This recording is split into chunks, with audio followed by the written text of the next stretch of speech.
Oh, Get a couple questions coming in, so we'll get started really quickly.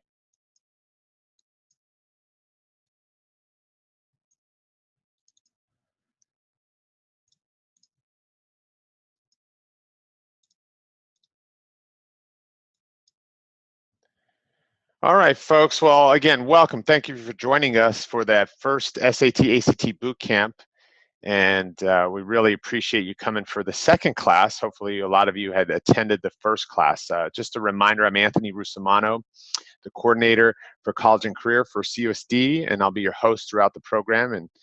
And I'm going to introduce Alan in a moment, who I've known for over 15 years, and he's one of the best instructors out there. And what I'd like to do first is kind of go through some housekeeping stuff.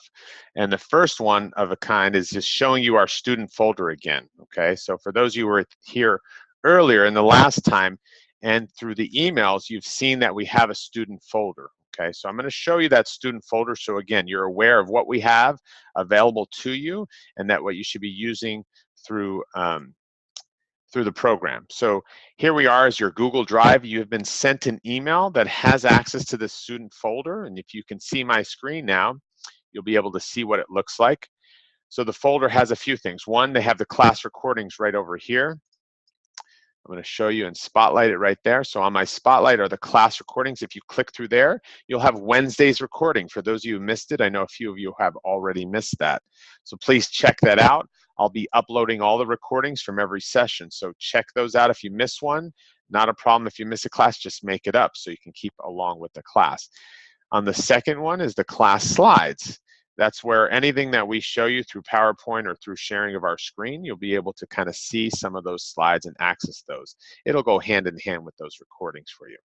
The third folder we have is practice problems. So if you actually click in here, so from class 1, and then I have a Wednesday class for class 3, will be some work assigned to you that, again, we're not going to be checking that. That's just on you to do and do the practice that we tell you about.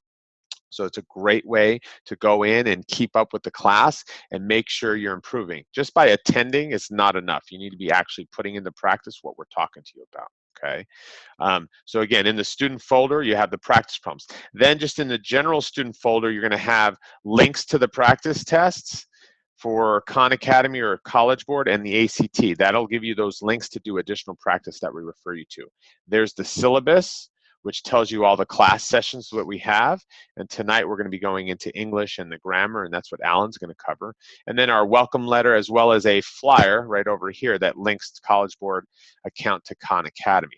So that's what your student folder looks like, guys. Make sure you're accessing it, you're using that to your advantage, okay? Because it's really important that you're accessing that when we're putting things up so you keep on track, okay? So that's the student folder, okay? And again, please access it when you can. If you don't have access, please shoot me an email at CUSD-Futureology.org, okay? And then I'll access that. So again, I'm excited for tonight because we have a great expert, Alan Polito. He's been teaching SAT and ACT for over 20 years. But before I let him take over, a couple more things. Questions for the evening. I'll be moderating it in the Q&A. We already have some questions. Fantastic. Send those in the Q&A. You're all muted right now. If it's urgent, then please chat to me that you'd like to say the question aloud, and then we'll unmute you and have you do it over the microphone. But for the most part, the question should be asked through the Q&A. If you need to get in touch with any of us, please do so through email, again, the CUSD-Futureology.org, or in the syllabus, and on one of the slides here, you'll have our individual emails. Alan will give you his. You can reach out to us directly, okay? So that's just some housekeeping stuff. And again, the recording's happening for tonight, so if you somehow come late, you can always watch that again, all right? So that's the housekeeping. I'm gonna share my screen again before Alan comes in. And I'm going to show you a couple slides that I want to make sure that we recap what we went over on the other night on Wednesday. And again, the next class after tonight will be Wednesday at 6, okay? All right, so you'll be able to see my screen now, and I'm going to share some of the slides. Obviously, Futurology, there's my email, okay? The student folder we already talked about. Don't forget to register for your SAT or ACT. Some of you already sent the stuff in, some of you have not yet. So again, there's registration dates coming up for April, May, and June. Don't forget to do that.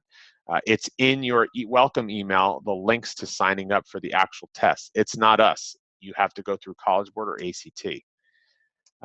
We talked about the schedule. Again, I want to invite you to other webinars we're doing. If you go to our event page, CUSD-Futureology.org/appointments and events, we have a lot of great webinars coming up on all different topics, not just test prep. So don't forget about that.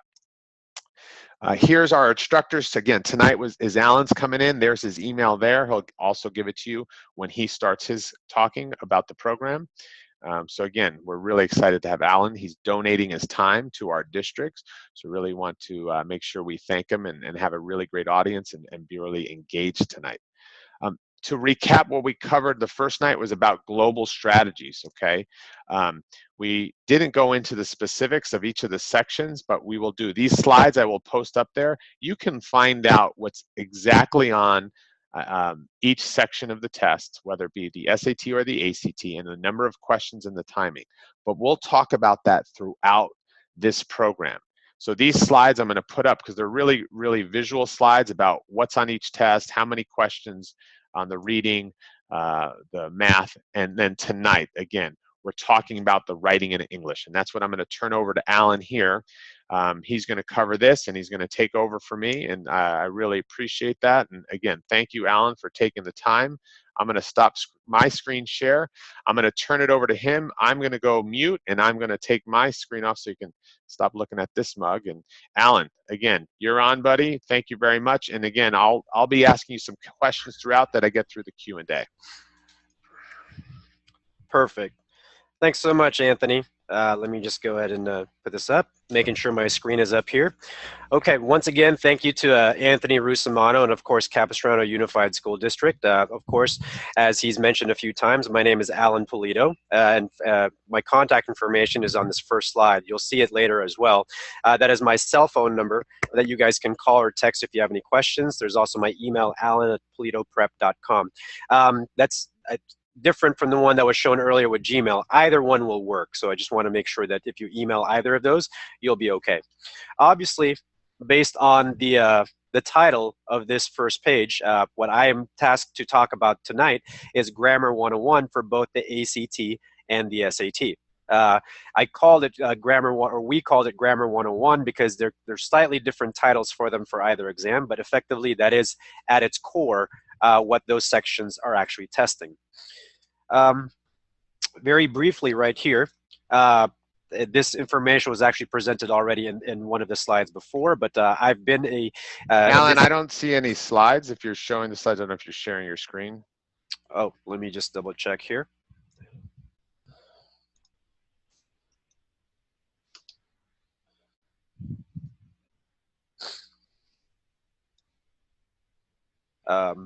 Just a second there.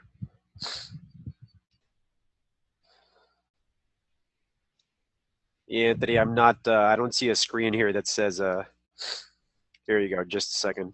Here we go. Here we go. There we go. It minimized on me, guys. So yeah. There we go. Perfect. Now we can see it. It disappeared on me. So everything that I just said is completely applicable. There's the first slide with my contact information and the title for tonight's. And now we know why I'm here, to just keep you honest there. That's exactly right. Otherwise, I would have kept talking and they would have stared at a blank screen. So thank you, Anthony. And as mentioned, here's the second slide, just some information about me. I've done this for basically 2 decades at this point. I am the founder and owner of Polito Prep. And if you guys have any questions, feel free to contact me. Happy to speak with you. Okay, so just like many of these lectures that you will hear about for standardized preparation and test prep, I should say, you want to get a little bit of background as well. And in this particular case, I'm going to give you some information about the grammar itself for each of these exams, okay? I just listed them alphabetically, so there is no specific reason that ACT is the first or on top versus SAT.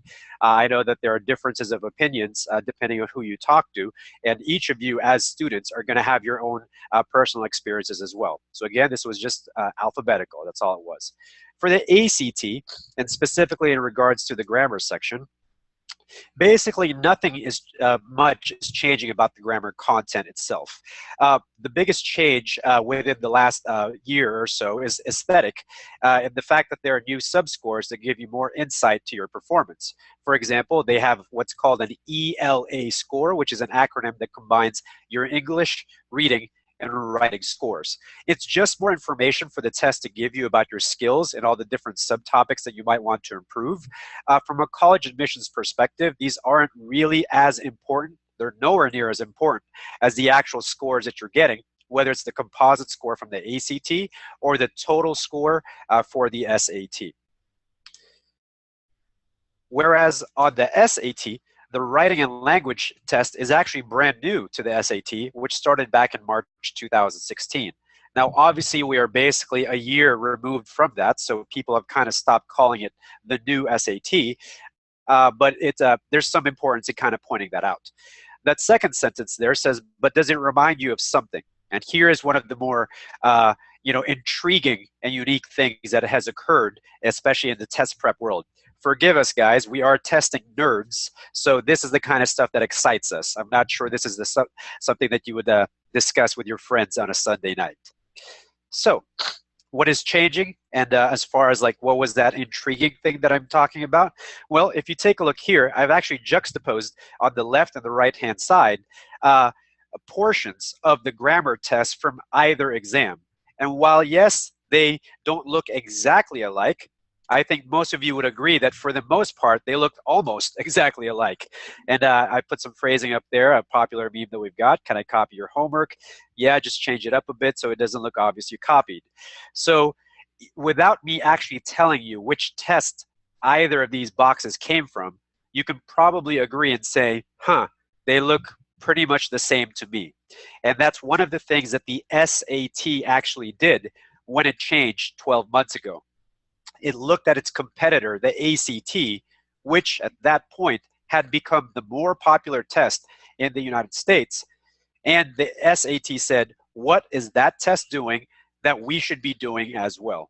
And so this is exactly one of the characteristics that they, quote unquote, borrowed, right? It's like Coca-Cola and Pepsi-Cola. If Pepsi-Cola has like a 0-calorie version, then Coca-Cola is going to have a 0-calorie version as well. Okay, so it's kind of like these standardized testing competition, if you will. Okay, so let's take a look at the test structure. Before we can even discuss anything like technique and strategy, you have to understand the basic blueprint of what it is you're going to be dealing with. Let's talk about the ACT first.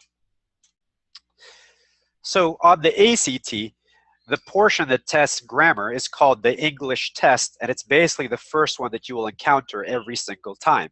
You have 45 minutes to answer 75 questions, and the score that you receive on that English test is based on a score of minimum of 1 point to a maximum of 36 points. On the SAT, the grammar portion is called the Writing and Language Test, and you get 35 minutes to answer 44 questions. Your score is integrated with a separate reading test, and the total score between the two of them is collected for a minimum of 200 points to a maximum of 800 points. Okay?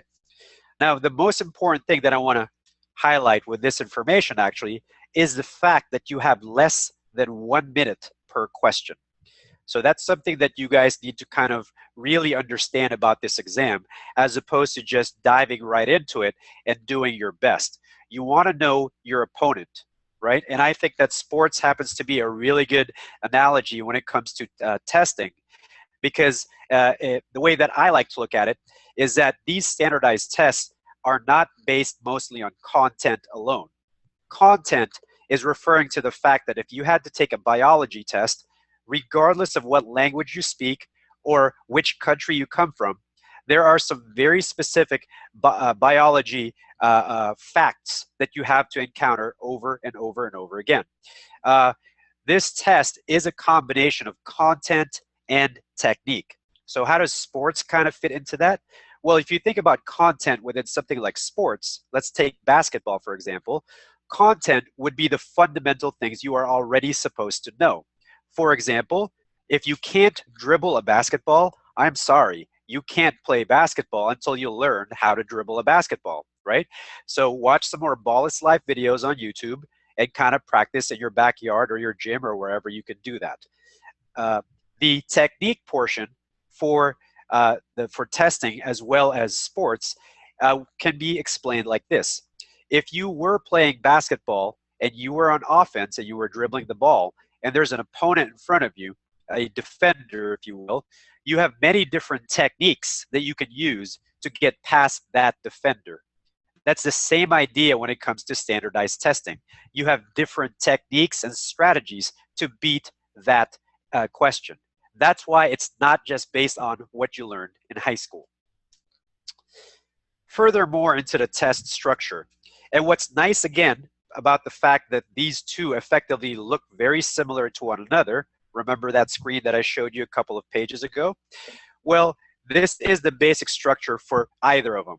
If you look at number one, it says there's a passage on the left and questions on the right about different pieces and specific underlined portions of that passage. Then you will have a choice of 4 options. Most of them will actually list no change as the very first option, and other question types will look a little bit more traditional. We'll go over those 2 different aesthetics in a couple of pages. The directions say that you must choose the best answer choice that contains no grammar errors and retains the original meaning. Do not forget that second part, because even if you're choosing an option that has nothing wrong with it in terms of grammar, if you are changing the fundamental meaning of the test or of the sentence or the intended meaning, then you're not choosing the correct answer either. So let's give you something to look at here, okay? Bear in mind, guys, that whenever I'm talking about a specific technique or strategy, and especially in a format like this, this is not simply about you getting this problem correct. There are many of you looking at this right now that are saying, I already know the answer. Good for you, okay? What we are trying to teach you here is how to find the characteristics, the universal recycled flavors that you can recognize and use over and over and over again. This is not about solving number one. It's about me showing you how to approach problems that look like number one. So here's an example of a question that tests what they call usage and mechanics, which basically means grammar. On the left-hand side is a snippet of the passage. On the right-hand side is are the answers that are given to you. Okay. This is an example of a question that tests what they call rhetorical skills, which really means organization and style within the passage itself. So the basic structure is the same. The left-hand side shows the portion of the passage, and the right-hand side, you'll notice, does not have the phrase no change on the top. What it's basically giving you are more traditional looking options, okay? And you can read them as they're longer sentences there, A, B, C, and D. And it's asking you what your feeling or reaction is to the organization and style, again, of this particular phrase or this particular section within the passage, okay? So you'll get a mixture of these things on the test. Admittedly, you get a little bit more of the first kind that I just showed you. So let's talk about what I call a typical tester, okay? It's important to juxtapose how most people and most high school students approach these questions before they've even learned how to actually approach them, okay? Now, I want to be sure that I remind you guys that if what I'm describing here is actually how you're approaching it, that doesn't mean you're doing a bad job, particularly if you're getting the score that you want, but you're probably not maximizing your actual results. So let me describe what a typical tester does. I call this the read and talk technique. So what basically happens, and we'll go back a couple of slides here. Okay. What effectively happens with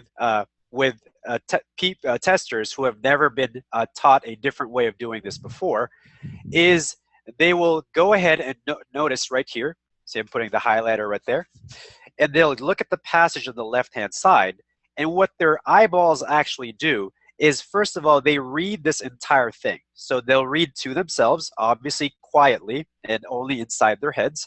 If you talk during the test, you will get kicked out, so don't do that. So that person will read, snowflakes form from tiny water droplets following a specific process of chemical bonding as they freeze, which results in a six-sided figure. That's fair enough. But the other part that actually does not work that well and is very inefficient is they now look with their eyeballs at answer choice B. They obviously they skip A because they just did that. And then they basically plug answer choice B back into here. So now their brain and the voice inside their head says snowflakes form from tiny water droplets following a specific process of chemical bonding as they freeze, which results in a six-sided figure. And after they do that, they now go on to C, and they plug answer choice C phrasing back into this, and they repeat the same process. Finally, they go back to answer choice D, and once again, they substitute that back into this, and they read it again. Okay? So most rookie testers do it that way. That is not the best way to approach this for many, many reasons. One of them is that it's the slowest possible way to do this. Another reason that that's not such a great technique is that you are typically using mostly your ears when you are doing that. You are, of course, reading to yourself with your inner voice. If you are only using your ears to tackle the grammar section, you are going to miss a lot of the grammar rules that they are trying to test you. Okay, so that is how a typical tester does it. And of course, you want to not do it that way. Okay, and obviously, having said that, we're here to teach you how to actually approach this. Okay, so here's the basic approach. Okay, steps 1 through 5, right there. The first one says to read the question and decide what grammar rule it is testing. Hint, use the answer choices. Guys, the most important part of this that is likely different from how most of you have been doing this is where it says decide what grammar rule it is testing. Success on this exam, not only on the grammar, but also on basically every other section, is your ability to identify the recycled characteristic, flavor, or grammar rule that it is testing. Let me go back to my sports analogy. If I'm a basketball player in high school, I could have my own abilities and skill level. That's one thing. But obviously I'm playing against other opponents and other teams. What do most team sports do in order to prepare? One, they practice, and two, they probably scout the other team. They might even have film, and they might even know exactly who is going to be guarding you. Especially in basketball, it's almost always the same person the entire game. Well, in order for you to be more successful in your basketball games, then you need to understand how your opponent is going to react to you. And you need to be able to anticipate. For example, if you know that your defender is a left-handed person who prefers to defend going to his or her left, then you might use a move to go the opposite direction. Once again, that's just a smarter part of the game. It doesn't necessarily say you have to be better at your abilities. So you're combining both of these things. The second one says eliminate answer choices that contain grammar errors. I'll show you guys some visual cues for this so that you guys remember to do this. This thing called process of elimination is something that every high school kid in America has heard of for years. But I promise you that most of you do not actually physically do it. You just say it in your head and you say to yourself, okay, I'll do that.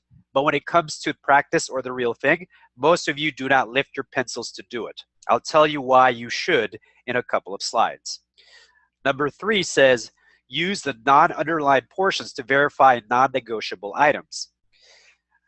The non-underlined portions of each passage and sentence basically act like your lighthouses or your true north, if you want to call it that.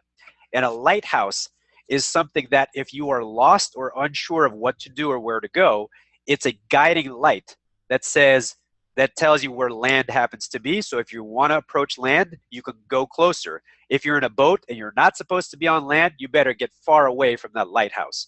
So the non-underlined portions are very, very helpful, and it's usually underutilized by most of you testers. The fourth one says insert your possible choice back into the sentence.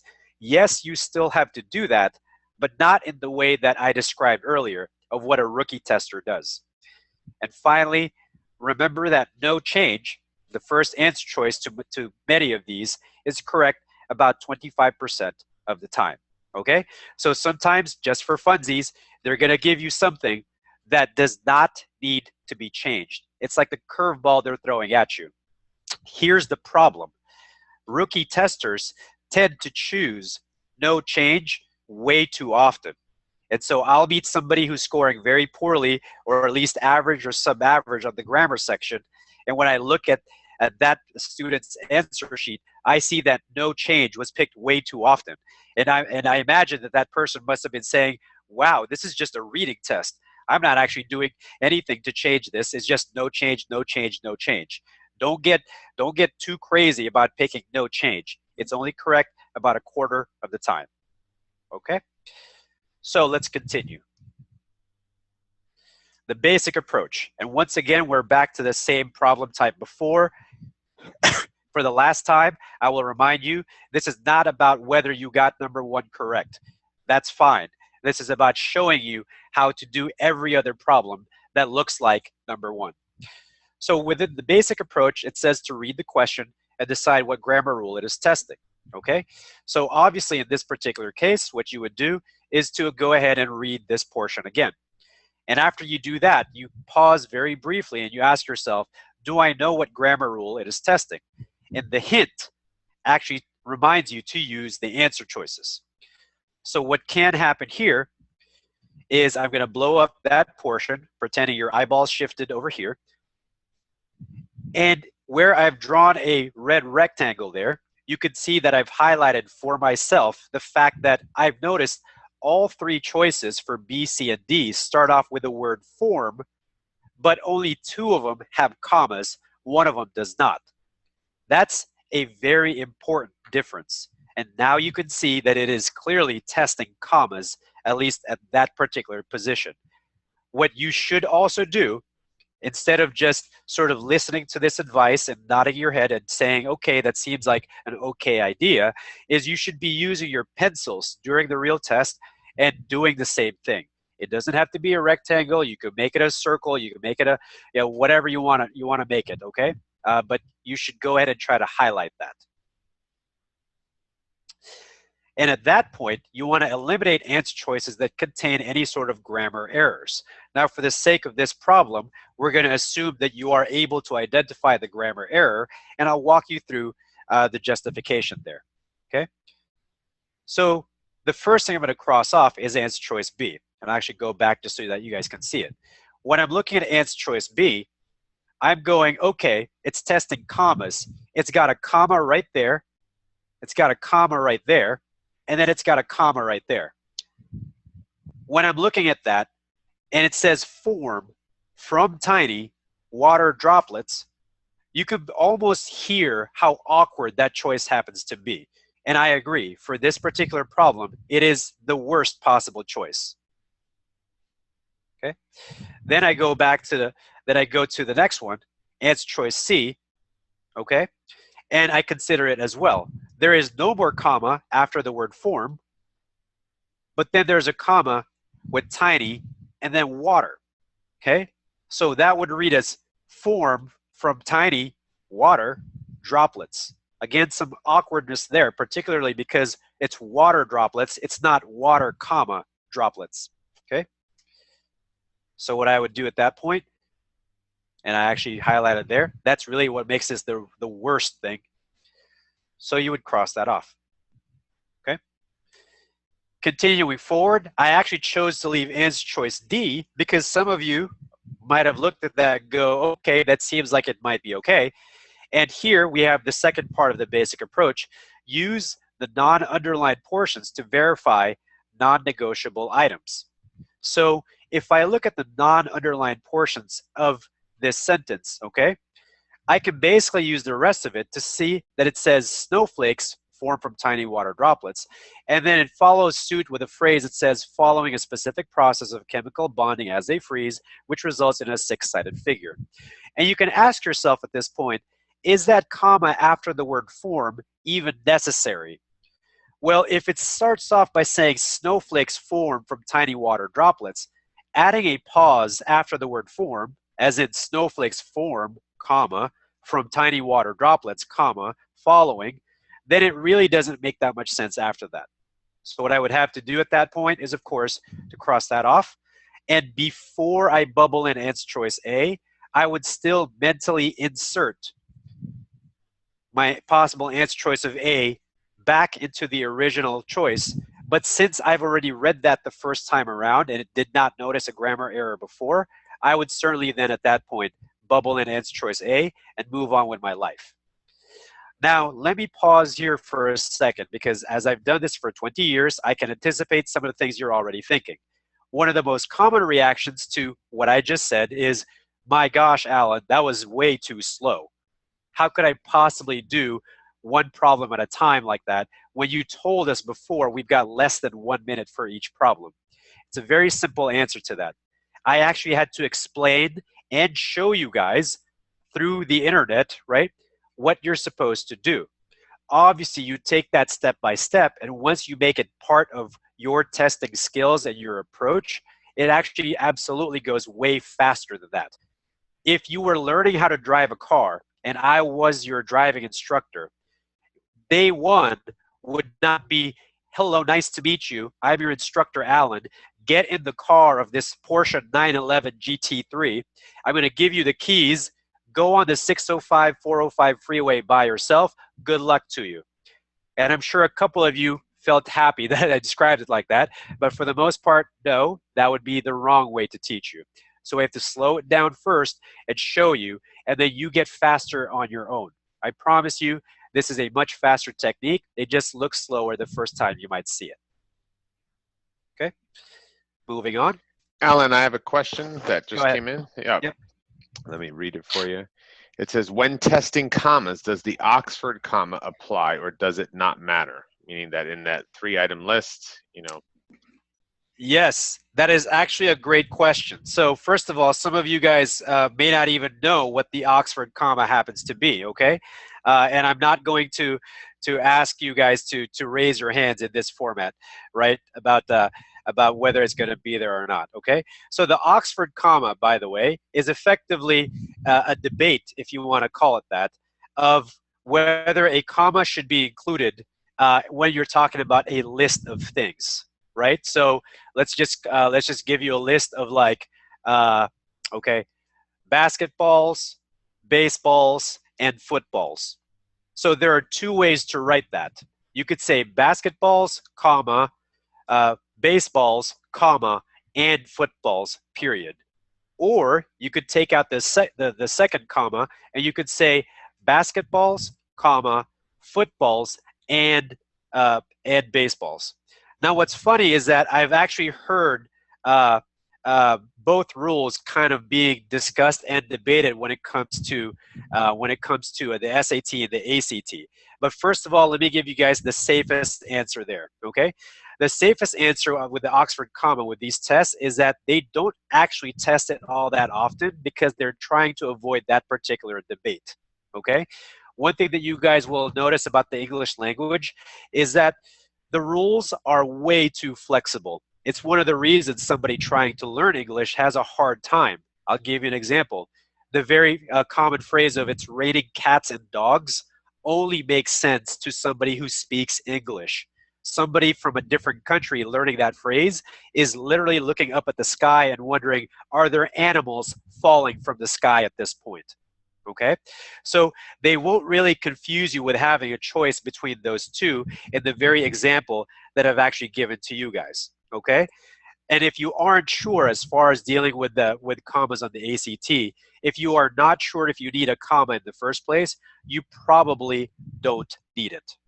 Okay, so they're not going to confuse you in that sense. Anthony, I want to make sure that you and I are sort of on the same page here. Did you have something different or something else to add to that? No, no, and great point. And what's not going to happen is they're not going to have two answer choices that has the comma there and the comma not there.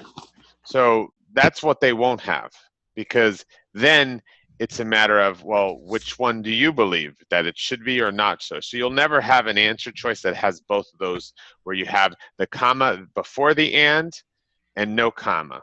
So that'll should be rest assured that you won't fall into that category, so that they won't put you in that position, because then they'll get in trouble as a test writer. So that's correct. Very good. Thank you very much, Anthony. Was there any other question I needed to address before I continue? nope, you can move on. Perfect. Great question, by the way. Very sophisticated question. Love it. So moving on to the next slide, we have, it's called obviously what's tested and the rules that are there. Now, let me be clear, and this is something that Anthony also made clear the first time that he held class 1, which is this is not supposed to be an all-exhaustive 100%, let's talk about every little thing on the test. Obviously, in this kind of format, with the limited amount of time that we have, we're going for the hard hitters here, the most common things that you are absolutely going to see. So let's go ahead and start off. The first one is called subject-verb agreement. Some of that phrase might seem very familiar to some of you. And here's some very basic examples. The dog is eating food versus the dogs are eating food, okay? Generally speaking, singular verbs end with an S and plural verbs do not. Now, this is a very common thing that is tested on the exam, but it's also not tested in as simple a fashion as I'm just showing you here. I'm showing you simple sentences so that everybody can nod their heads in agreement and go, ah, yes, that is what subject-verb agreement happens to be. So to spotlight a couple of things here, the first sentence says the dog, one dog, is eating food. Obviously, that is correct. The second one says the dogs, two or more, are eating food. Obviously, that is correct. While I'd like to say that this is how simple the test is going to be, it is not. This is like for 5th graders, and you guys are way older than that, okay? So how will they test subject-verb agreement on this exam? Well, they get very tricky, actually. One of the things that they like to do, and I'll talk about this actually in one of the last slides, is they try to confuse you by adding a lot of words there. And one of the tricks really that they like to pull for subject-verb agreement is they prey on one of the most common misconceptions that we have as you know, people who speak English, is we have been trained to not like a double S sound. For example, if the sentence actually said the dogs is eating food, your ears and your brains should hurt a little bit, and you're going, ooh, I don't like dogs is eating food. Normally, that would be okay, especially if the word dogs and the word is are the two things that they are pairing up. Sometimes that's not always the case, and I believe I actually have an example I will show you guys later on. So it's something to watch out for. How do you actually handle subject-verb agreement questions? You basically want to understand if they're testing a verb, which is the action word, is and are, these two sentences respectively.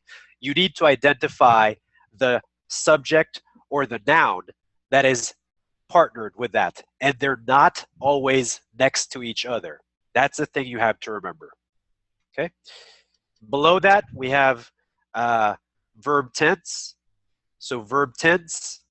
Here are some examples. Carrie goes to the market every day. Carrie went to the market yesterday. Carrie will go to the market tomorrow. So obviously different tenses there for the word go. You have to use the non-underlined portions to determine tense. And in these very short examples, you can see that the word every day, the word yesterday, and the word tomorrow actually indicate which tense you are supposed to use.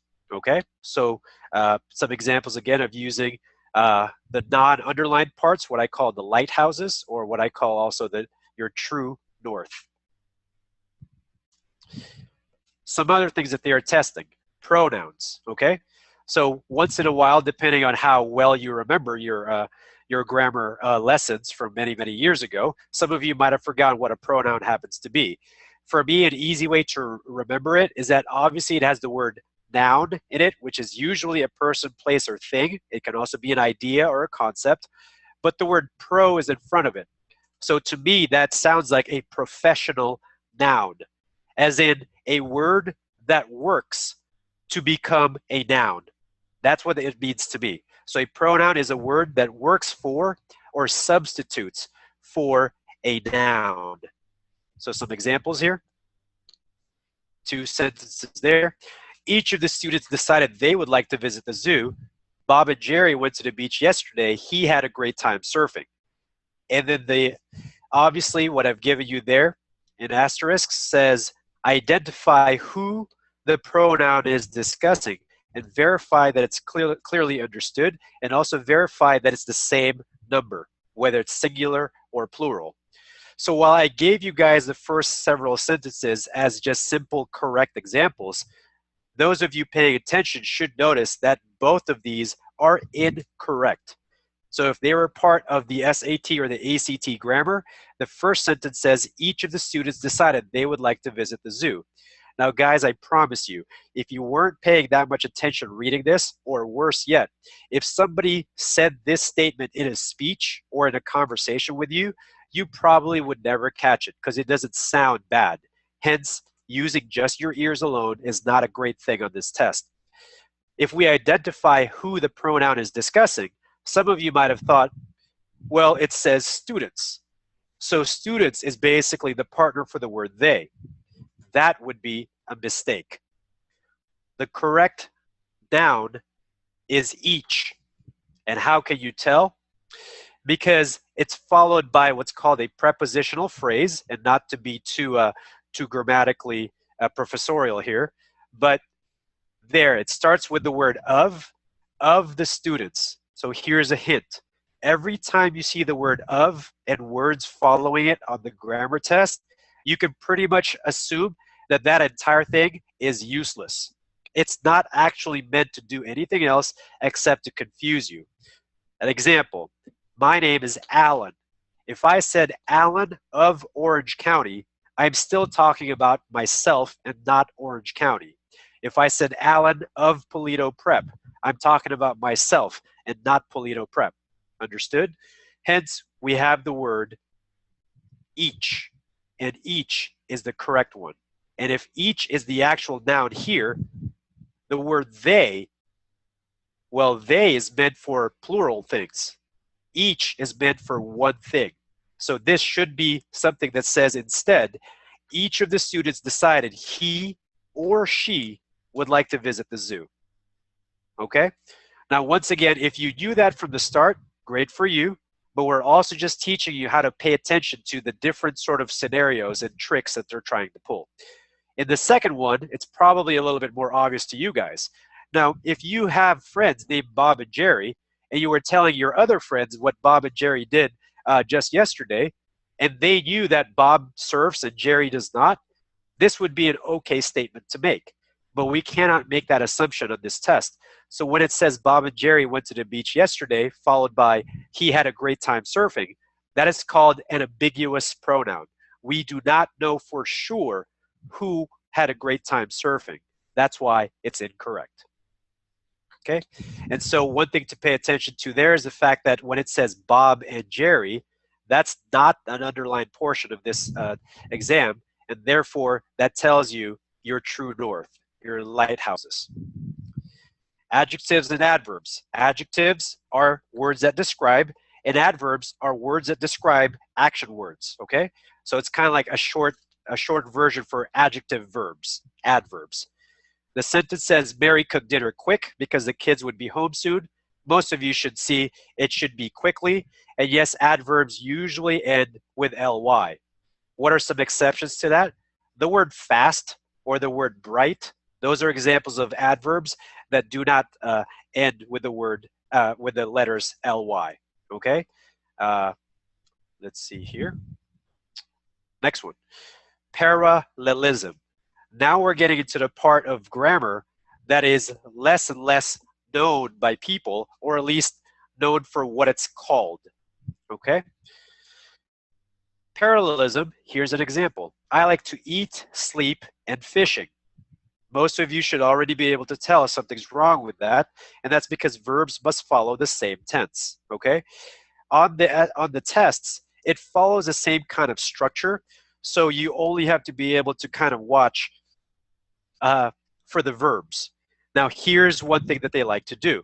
If I decide to add more words after eat and add more words after sleep and finish it with the word fishing, that can make it trickier, okay? For example, if I say I like to eat apples and bananas, comma, sleep in my bedroom every day, and fishing all the time, right?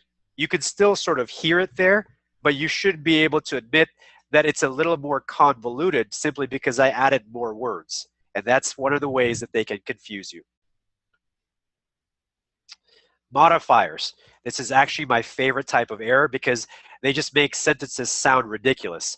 Now, I promise you, you hear modifier mistakes very frequently in your lives, but you just don't notice them because, frankly, you're not paying attention to that stuff, okay? So here's an example of a sentence that has an issue with its modifier. Desperate to get out of the rain, the umbrella proved quite useful to Jennifer. How do you identify a modifier style question? It's very easy. You see there's an opening phrase, desperate to get out of the rain, and there will be a comma right there. After that comma, the next set of words, the umbrella, has to be what the first phrase is talking about. So the first part of the sentence says desperate to get out of the rain, and then it's followed by the umbrella. This literally says there's an umbrella outside that is very sad and unhappy because rain is falling from the sky. So the umbrella now has actual emotions and is desperate to get out of the rain. That's bad grammar, okay? So the opening phrase must match the noun after the comma. One way to fix this would be because Jennifer was desperate to get out of the rain, she found the umbrella quite useful, okay? Again, there's an infinite number of ways to have said that, but you have to fix the modifier there. Okay, punctuation. Yep, they're going to test this stuff too. So this part I'm going to call punctuation for independent clauses. Now, some people will call this complete ideas or complete sentences. There are some technical issues with actually calling it that, but for the most part, it has to basically look and sound like a complete sentence, okay? So let's talk about punctuation marks that it's okay to use to separate independent clauses or independent ideas, or complete sentences. They all kind of mean the same thing. So the period, that's something you guys see all the time. And these two sentences right here are connected by a period, and there's nothing wrong with it, so that's perfectly fine. A semicolon, okay? So a semicolon is one of the more misunderstood punctuation marks, especially by high school students. So here's a way to clarify that, okay? A semicolon basically acts like a period, but the rule is that both sentences to the left and to the right of the semicolon have to be directly connected to each other or are absolutely specifically talking about the same thing. Hence, it's okay to use the way that I just showed you here, which is the car is blue, semicolon, it is also a four-door. If some of you have wondered about semicolons, well, why can't we just use semicolons all the time instead of periods? Well, because, again, they have to be directly connected to each other every single time. And frankly, it would just look awkward to have semicolons all the time. So we're usually used to periods. Comma plus fanboys. Fanboys is an acronym for different short words that connect with a comma.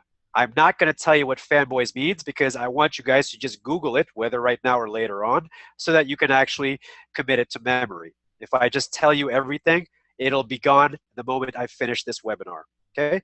So if you'll notice here, it connects two sentences and there's a comma and one of the fanboy words, which is and. That's what the A stands for in fanboys. The car is blue, comma, and it is also a four-door. So it is okay to use it in that way. What you have to remember is that a comma must have one of the words within the acronym fanboys in order to connect two independent clauses. A question mark. There you go. There's two sentences. Both of them actually have question marks. But in this case, the question mark after which dog breed are you interested in totally does the job. And finally, an exclamation point. Once again, I've given you two sentences there to actually use. Admittedly, a question mark and exclamation point are far less frequently tested in this exam. The first three bullet points I've given to you are very frequently tested. What about punctuation for what you would call mixed clauses, okay? Or when you've effectively got a complete sentence and a partial sentence. How do you put those things together?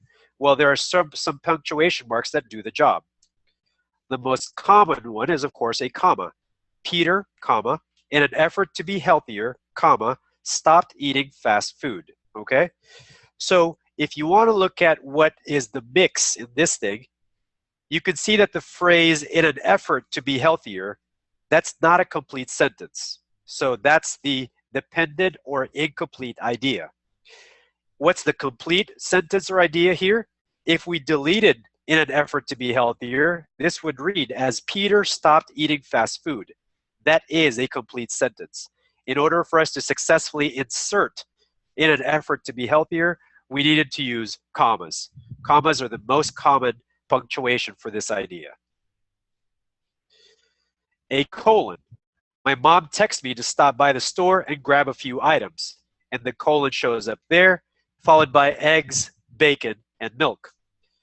The spotlight here, guys, is that if you're going to use a colon, okay, for the most part, to the left of the colon has to be a complete idea or a complete sentence. Obviously, my mom texted me to stop by the store and grab a few items is a complete sentence. And then typically what follows to the right of a colon is a list of things such as eggs, bacon, and milk. And that's perfectly okay. That's obviously not a complete idea or complete sentence. Hence, we needed the colon to connect those two. A long dash. This is actually my personal favorite. And my ego likes to tell my own head that I was using a long dash way before I even got introduced to the SAT or ACT. And I can't prove that. That was 20 years ago. Okay? So the long dash is also something that you guys can use stylistically even outside of standardized testing if you guys know how to use it properly. So the long dash here says, Sir Galahad knew his mission was complete when he came upon the amazing sight, long dash, the Holy Grail. It's sort of used like a comma, colon, and semicolon. And the same type of rules apply, which is on the left-hand side, it has to be a complete idea or complete sentence. And the right-hand side, it is okay to have a partial or incomplete idea as well. The rule used with semicolons applies here, which is they have to be talking about the same thing. They have to be very much connected to each other. Here, obviously, it is. It discusses Sir Galahad basically arriving at and seeing something. And what was that thing that he saw? The Holy Grail. That's why it's okay. Now, the legitimacy of the long dash can be proven very easily. If you guys are typing on your computers or laptop and you press double dash, type in a word and then space, what does the computer do? It connects those two dashes into a long dash. So it's basically saying, I got you. I understand what you want. And that's long dash right there. Okay? The next concept we want to talk about for the grammar sections on either test is process of elimination.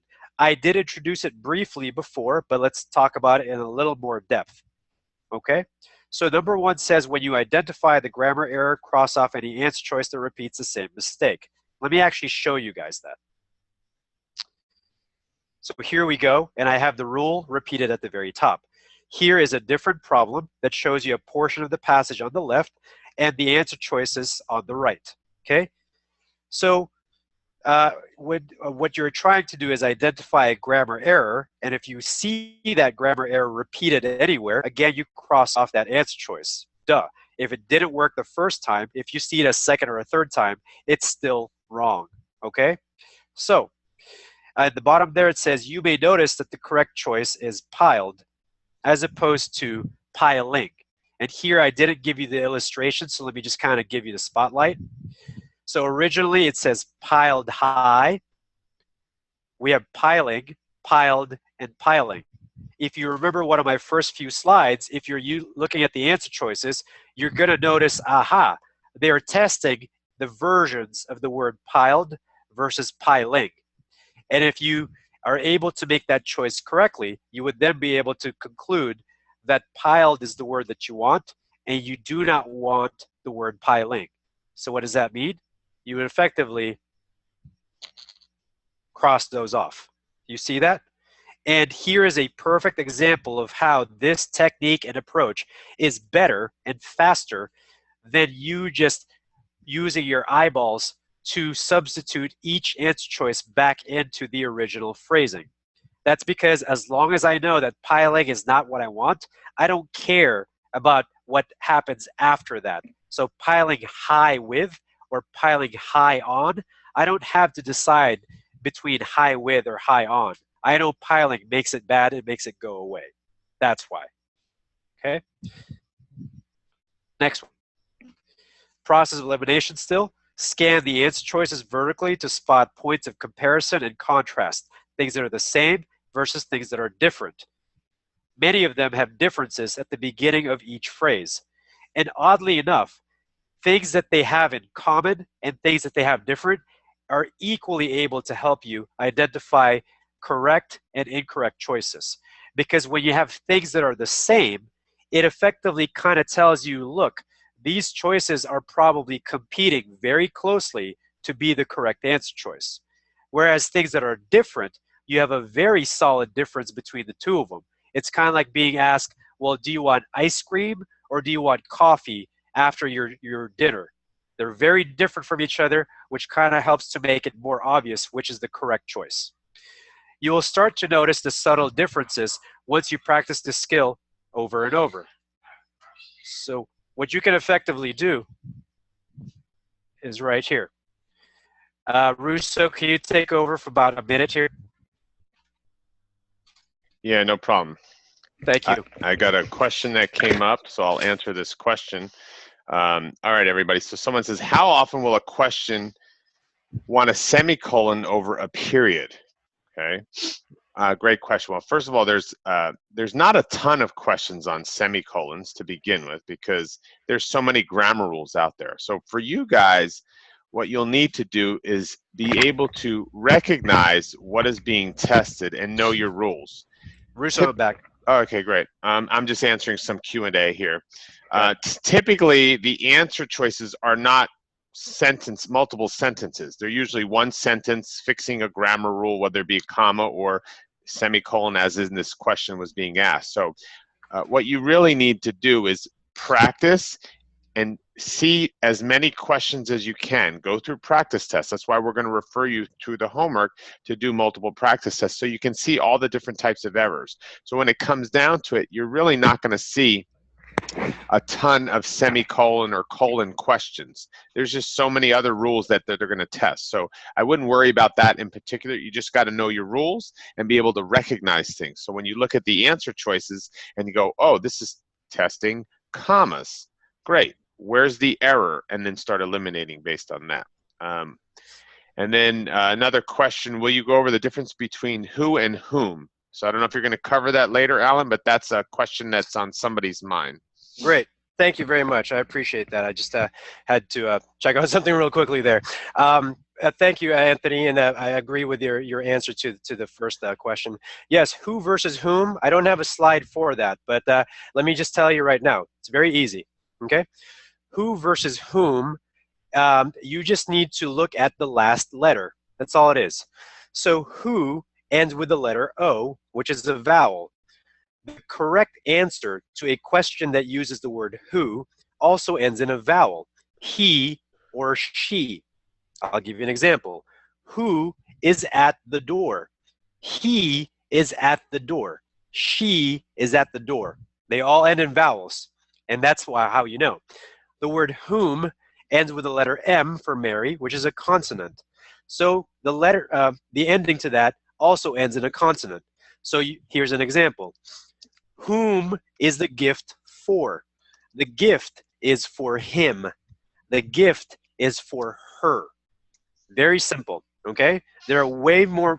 There are other ways to describe that, and in my opinion, overcomplicate it. Okay, but that's an easy way to remember the difference. Okay, may I continue with the slides, Anthony?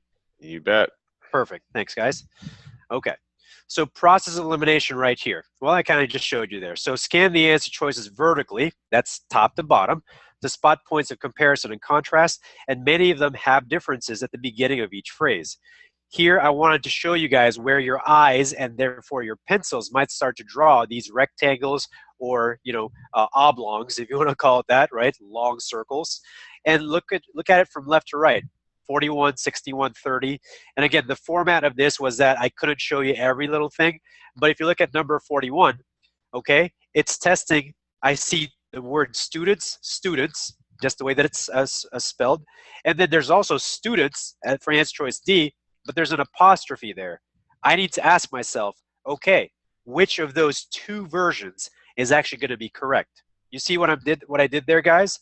While I technically had 3 answer choices of B, C, and D, I just taught you how to reduce that to a 50% chance, because you are really only deciding if you have the word students with no punctuation or the word students with an apostrophe. Okay, so these are the little victories that these techniques are actually going to help you with. And it's one of my favorite things to do. In fact, my students will often hear me say, listen, if I could teach you how to have only 2 answer choices for each of these problems, you should be very happy. And they all agree. Number 61, you'll see that it's comparing factually, factual, and factually. Same kind of idea. And then over here, whom versus who, which I think where the question came from. Okay? And yes, it does require practice. Let's not pretend that just listening to me and Anthony, for 2 separate instances each is going to be enough. You have to take this and use it, right? Just telling you how to be a better basketball player or just watching 100 YouTube videos of basketball and Steph Curry is not going to make you that much better. You got to go out there and practice it. Okay. Question types. Okay, so question types on either exam right here. So I mentioned before something called usage and mechanics, and these are mostly the questions that contain the first answer choice of no change. They tend to be shorter in just the way that they look. The other question type is called rhetorical skills, and these questions ask about adding, deleting, or keeping ideas within the passage. So the question might say, if the writer were to delete this part of the sentence, what would it lose? Or the writer wants to add a sentence after phrase 4. Which of these choices is best? Okay, so there's a little bit more involvement in those things because there are no grammar rules to remember there, right? You cannot expect what passage topic you're going to get, so that won't work. How do you do that? The key is to consider the context surrounding the highlighted sentence. You have to keep it consistent. And this is where most students fail because they will understand what the question is asking, but they will still hyper-focus on the one sentence or the one place in the passage that it's referring to. What you are actually supposed to do is probably read the sentences, a couple of complete sentences above and a couple of complete sentences below. Frankly, the way that they've designed these passages on the grammar section, your paragraphs are usually 4 to 5 sentences long. So a rhetorical skills question probably necessitates you to just read 4 or 5 sentences as opposed to just focusing on the one sentence given to you. Remember to keep it consistent. As far as the idea being discussed in the previous sentences and the one you are trying to choose. Alan, I wanted to mention something about just that rhetorical questions and stuff. Yep. Hey guys, everybody, the last session we talked about strategy and approach and personal order of difficulty. With a lot of things that Alan's covering over too, like for example, rhetorical skills. I was tutoring some kids not too long ago, and they were really bad at those adding and deleting, and they got a lot of those wrong. First of all, there's not a lot of time, and there's a lot of time pressure, and some students are better suited for some questions over another. So what are you better suited for? Do those questions first, especially if you get all the rhetorical questions wrong, if you're one of those students. So when you look at it, and when you design your strategy for taking the SAT or ACT, keep in mind what you're good at. So when you go back and do practice, do you consistently get these types of, and rhetorical was one, again, it came up with some of my last students. They were very bad at reading multiple sentences, adding or deleting. They always got them wrong. So a lot of times we would skip those to get to the ones that all they had to do is find out if there was a comma or not, and do more of those, because they were all equally the same points. And she would never have enough time to do all the questions. So we would do the ones that she usually got right. So keep that in mind as we go through this stuff. What's your personal order of difficulty? When you try all these content types of questions that Alan's going over, and anything we do throughout this program, are you good at what we're covering? Is that something that fits in your wheelhouse? If it's not, the strategy might be to focus on the ones that you're good at, because you might not have the time, especially for those middle of the road scores. For my high scores, you're probably doing every single question like the rhetorical question. So that's my aside for everybody, to keep that in mind. Excellent. Thanks, Russo. Okay, I'm coming up on, I think, my last or second to the last slide here, and then we'll tackle any more of your questions here, okay? So, some evil tricks. As I mentioned before, adding extra words to distract you from what is actually being tested. So here is one other example. It says, each of Lauren's friends, most of whom are lawyers and doctors, tends to live a high-class lifestyle. So, if you're looking at this, and yes, I did not give you any kind of answer choices, if you're just reading this, or if you listen to me say it, you'd probably think there was nothing wrong with it, okay? Your ears tend to listen a little bit too often on this exam, and it would hear the word doctors and the word tens next to each other, which then would trigger that part of your brain from when you were like in 5th grade that says you do not like double S sounds. Hence, you would then choose an option that fixes this, perhaps something that would change this word to tend without the S, okay? However, the even more deceitful thing about this sentence is that it's actually perfectly correct, okay? How? Well, if you look back at some of the things that I taught you today, you have a sentence that starts off with each of Lauren's friends. What did I say with the word of? Most of the words after the word of are not applicable. So you can really just think of this as each. And because there's a comma here and a comma here, we also know that the phrase most of whom are lawyers and doctors is really just an extra phrase. So if I read this the way that it could be cut into the shortest possible version, it would say each tends to live a high-class lifestyle. And guess what? That is correct. Okay? So again, don't fall for those tricks that they're giving to you. One way to do that is if you take your pencil, if you were to circle, underline, or star this part tends, and if you just literally wanted to draw a line that connected it to the word each, that'll tell you what you're supposed to do. Another evil trick that they pull, using language that is rare to high school students. Here's some examples. Moreover, nevertheless, inasmuch. By the way, that third one, yes, that's a real word. And if you're not sure what these mean, you should look them up. It's very easy for you to Google. Again, I will not just tell you in this context because I want to give you some proactive things to look up as well. Okay? But the key to these types of words especially is that they give you a sense of direction. Is the sentence that it's in front of going in the same direction or a different direction? You usually only have those two choices, but you have to familiarize yourself with these types of words because, frankly, they're rarely used, particularly by your generation. and they display answer choices that look deceivingly similar to each other with slight differences. For example, commas. So that's how they can create a sense of panic, because when you panic, you tend to fall back to your original and poor habits, which is to just plug in every single answer choice and mentally reciting it in your head.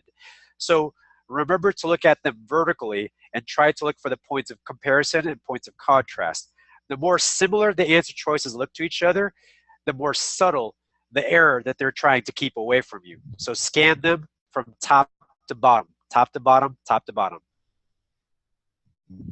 Practice, okay? So how do you practice some of these concepts and more on your own? Well, first of all, access the drills and practice tests through the CUSD-Futureology website and everything that's been given to you by the district and by Anthony. Brush up on basic grammar rules, especially if you are rusty. If you're listening to most of this presentation and more than half the grammar rules I was discussing were kind of brand new to you, then you need to brush up on your grammar, obviously. If you're a little bit more up to speed with that kind of stuff, then brush up on the advanced grammar rules. And that's all. You have access to that kind of stuff, and you get to see practice problems like that, again, through the Futurology links that's been given to you guys. Start paying attention to grammar mistakes you encounter, okay? Now, I didn't say become the grammar police. I don't want any of you getting bullied in school because you kept telling people about the bad grammar that they're using. But if you pay attention, they are everywhere, grammar mistakes. I even put a couple of hashtags there. Could of is not a real thing. Neither is should of. This is something that's been introduced by the millennial generation in the last couple of years. Guys, once and for all, could of with an OF is not a real phrase. People took what is supposed to be could have, which is a shorthand version of could have, and it's supposed to be could apostrophe VE, could have, V with a Victor. Should have is the same thing, should apostrophe VE. Many of you will not admit it, but some of you listening to this had no idea that these phrases were not real, okay? So just some one more teaching point there. Couldn't resist myself. Questions, whether right now, which I'm happy to still answer, or if you have any questions even after this is over, or if you're listening to this in a recording, feel free to email me, feel free to call or text. I'm happy to speak to you guys and answer any questions that you might have. Anthony, are there any questions that you and I should tackle at this point? Yeah, well, let's open it to everybody for some questions now. In the meantime, I want to just briefly mention the links have been emailed to you with the student folder. It's not our CUSD website that you would go to. The links have been directly emailed to you. The link to these sessions where you clicked to get in here also has the student folder link. For those of you that said, oh, maybe it stopped sharing the folder with you, there have been multiple emails that have gotten that access through your account, parent email and student email. So if it was a parent email, that might have stopped it sharing from you. So if so, email me directly. You can go to CUSD-Futurology. No, how about AJ Russomano, which is in the syllabus, AJ Russomano at capousd.org. Email me directly, said it stopped sharing. But again, it could also be the other email that was sent in the registration that has the access. So try both of the emails that you enrolled with, because one of them is going to have access. So check in with me if you don't have the access. And then again, so let's open up. Here's some questions coming in. We'll end the last few minutes with some questions. Someone asked about hyphens, the use of hyphens, Alan. I don't know if you have anything to say on that, or except I know you mentioned dashes, but yeah, the only thing I can think of is a dash. I obviously know what a hyphen is and how it's tested, but without looking at a specific example, and I certainly don't have one to put up there, it's kind of hard to answer that question. But if generally speaking, if you're wondering if they're going to test you about hyphens and whether like two words being connected should have a hyphen, I've never really seen that, at least on the official test. Yeah. So again, if that's, Brianna, I don't know if that's what you're referencing, but they don't really test hyphens, hyphenated words and stuff like that, so you should be fine. Again, I'm going to refer everybody back. We're talking about the most topics, the major topics. So hyphens is is nothing on the scale of anything. So again, you're going to have to go back with all these things and dig deeper for higher order stuff, or stuff that's maybe one question. You know, when we talk about math coming up, we're not going to spend a lot of time on trigonometry because there's just not a lot of questions on trigonometry. So that's just how it is. Another question in the chat, could you please go a little bit more over the vertical checking thing that you discussed? Okay, do we have time for that, Russo? I can do it like in 30 seconds, I guess. Yeah, go ahead. Okay, so yeah, so let me actually, let me go back to a slide. Okay, so here's what I mean, and in fact, let me show you the other one that actually that shows 3 different examples. Okay, so here's what I mean by that. Effectively, once you've read the sentence on the left-hand side to familiarize yourself with what it's being asked, you then look at the answer choices. But instead of reading each answer choice just to plug it back into the original phrasing, which is what most people do, what you should actually be doing is using your eyes, okay, to scan them up and down. B, C, and D, I'm scanning, scanning, scanning. Same thing here, scanning, scanning down, scanning down. And if you're using this technique properly and with practice, you then start to notice where they're the same and where they are different. So by scanning up and down, with just this example on the left-hand side, number 41, I can see that what is being tested as part of this is it ending with the word TS or the letters TS, or is it ending with T apostrophe S? That gives me something concrete to look at, as opposed to just which one is a better choice or which one is a worse choice. Okay? Other questions? Yes, I've been answering some just individually back to folks, but this one is, Sophia, I think I remember you from the last. Is it common for people to not finish the English portion of the test with there being less than a minute per question? And Alan, I'll let you go, and then I could chime in as well. Sure. Yeah. Now, what's common about timing or not is difficult to answer because everybody has his or her own speed. So yes, it can happen, but in my experience, the grammar section from a physical experience, first of all, most of you actually are okay with the grammar as opposed to a section like, let's say, math or science for the ACT, right? When people talk about what they're scared of, it's rarely the grammar section, because for many of you, the way you look at it is, okay, well, I still have to take the test, but the grammar feels like the mini short quizzes that you do one after the other. So that doesn't really create a lot of fear and anxiety, even if you're not performing very well. So it's less common because people are used to kind of a shotgun approach or a machine gun approach, if you will, on this part of the test. It can happen, but it's not very common. What you really need to focus on is how accurate you are versus how fast you are. If your accuracy is up and you're still slow, then you can work on your speed. Russo? Yeah, no, great point. And yeah, as I mentioned last time, accuracy reigns supreme on these exams. And for some of you, you shouldn't be even attempting, and we're going to just, in a general nutshell, shouldn't be attempting some questions if you're not in that scoring range. That's only going to hurt you. You need to work on accuracy and what your personal order of difficulty is, to focus on the questions you do well and the ones you can get right, as opposed to wasting time on things that are going to take you too long and that you typically get incorrect. So again, accuracy, okay? And that's part of your pacing plan, which we talked about earlier. Another question comes in, is the SAT different from the ACT as far as guessing? We talked about that first session. No, you don't lose any points. You should always bubble in an answer choice. We did talk about attempting questions. So you should always guess.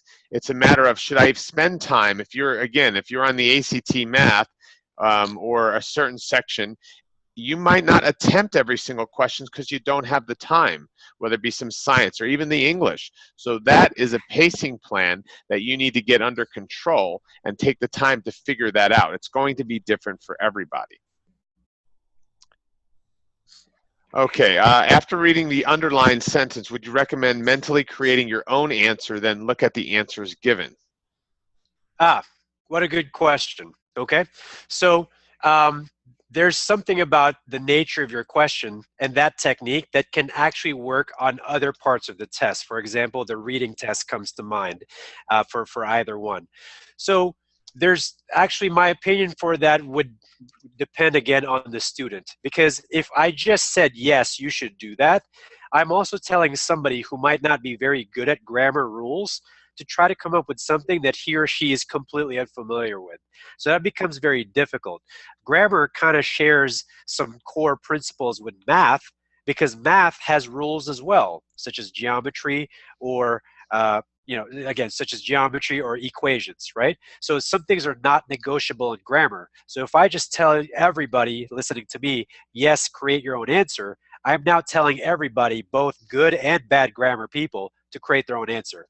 So I would only try to do that if you're more sophisticated in the way that you do grammar. But honestly, I've never personally found I've had to use it because it's literally telling you which choices it has, and the version you create may not even be addressing the mistake that they've actually said. Okay, so there's a certain sophistication to that question that I would say only say yes to very few people. Okay. Other questions, guys? Let's use Alan when we can. Alan, why don't you put your, you're on your screen. There's Alan's email if you guys have questions directly for Alan. And he's even putting his phone number up there. Great. So bother him all you want. You can call him about how the Chargers left San Diego, anything like that, since he's a Chargers fan. So keep the questions coming. This is really, again, we've had a lot of great questions tonight and even on the last session. Really get to the heart of that. And again, we're hitting just the tip of the iceberg on some of these topics. But when you attend all these sessions, take it all in, you start to get a plan, you start to figure some things out, you'll get some content, you'll get some strategy, some method, all that, which are going to help you be a better test taker for the SAT and or ACT. So if there's no other questions, I'm going to let Alan go. And then I'll stay on until everybody starts kind of falling off. But thank you, everybody. Appreciate it. This recording will go up in the student folder as well as the slides I'll get from Alan. We'll put those on as well. So great job up. We got another question in here.